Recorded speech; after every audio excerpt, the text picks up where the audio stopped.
These are rock maple, sugar maple, hard maple, and they're miserable. They're so dense. Worst stuff to cut around here as far as I'm concerned.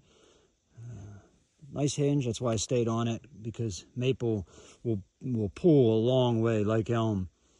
It'll hold on a long time, so you don't want a big hinge. Let's see how much it still has. Only used 1 bar, and that's abuse on this maple. So you could definitely go ahead and limb this up.